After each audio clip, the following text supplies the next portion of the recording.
I love weird games. I love exploring worlds that have history. I love the dreamlike aesthetics of many games, and yet, despite this niche growing ever popular, it has always felt like there's been something missing, you know? I don't like to be pretentious and say stuff like, oh, you haven't played Ghost Quest 94? It's a real video game you need to play. But I do love it when I find a hidden gem, and I know it's something very few people experience. But if I find something that's truly special, I feel like I've gotta let people know about it. So that's what I'm here to do today. Share a game that almost everybody missed. Even Vinesauce, and they do this played like what feels like every single obscure game ever, and I genuinely do not understand how. The point is, you need to check out Sunken Heads.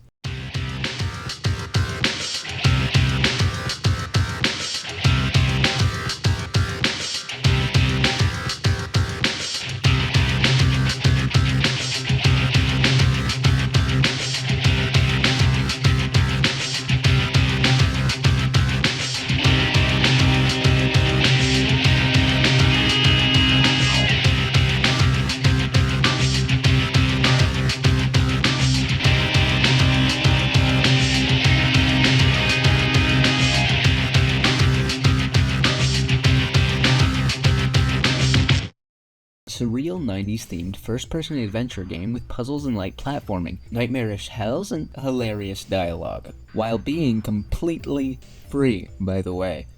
Just keep that in mind. You have gotta check this out. I originally heard from this from a Capudence obscure and weird iceberg video, and I remember seeing some of the footage he showed and going, hey, this looks pretty neat, and sure enough, it was pretty neat.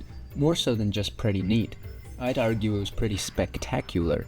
Now, if this somehow didn't already convince you on this free game, I've got more, don't worry, but I'd seriously recommend going in with just this amount of information. It's on Mac, Linux, Windows, so you've got very little excuse.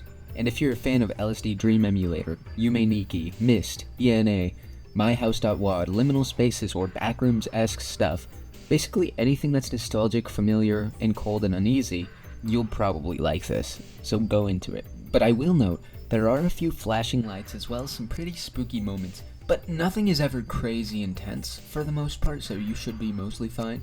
Now, if you're still not convinced this game is amazing, which I mean, I guess is kind of fair because I haven't really talked about it that much, I'll delve into the story a little bit, give a little summary of what you're doing for the beginning of this game, but I won't spoil anything yet, because I'd seriously recommend just jumping into this game blind. Without further ado, what the hell is this game's deal? Well, let me set the mood. You walk home to your apartment, which looks familiar in a way I can't quite place, and there's a note placed there. It asks you to head to an alleyway where you pick up a mysterious package. You then return to your room, and then suddenly, the world falls apart. And then you're in a sewer. As you wander these creepy tunnels, you find an exit, an island with a boat and a little house. You open the door to the little house and oh, he's dead. This person is dead. There's a floppy disk on the table nearby, so you scoot on out of this creepy scene and walk over to the boat. The boat has strange organs and various human parts that a machine probably shouldn't have, but as you explore, you find a place to insert this floppy disk you found. When you do, a face appears on the computer screen in front of you. A very kind robot with no clue of what's going on tells you that you've inserted a coordinates disk to travel to coordinates. And before you know it, you're off.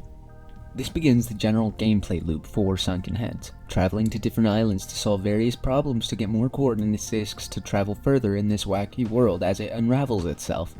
You'll also be returning to previous places with various changes and objectives that keep the world interesting. The music is from a few different places. If you couldn't tell, most of what you see here is a mix of stock image folks, not royalty brands.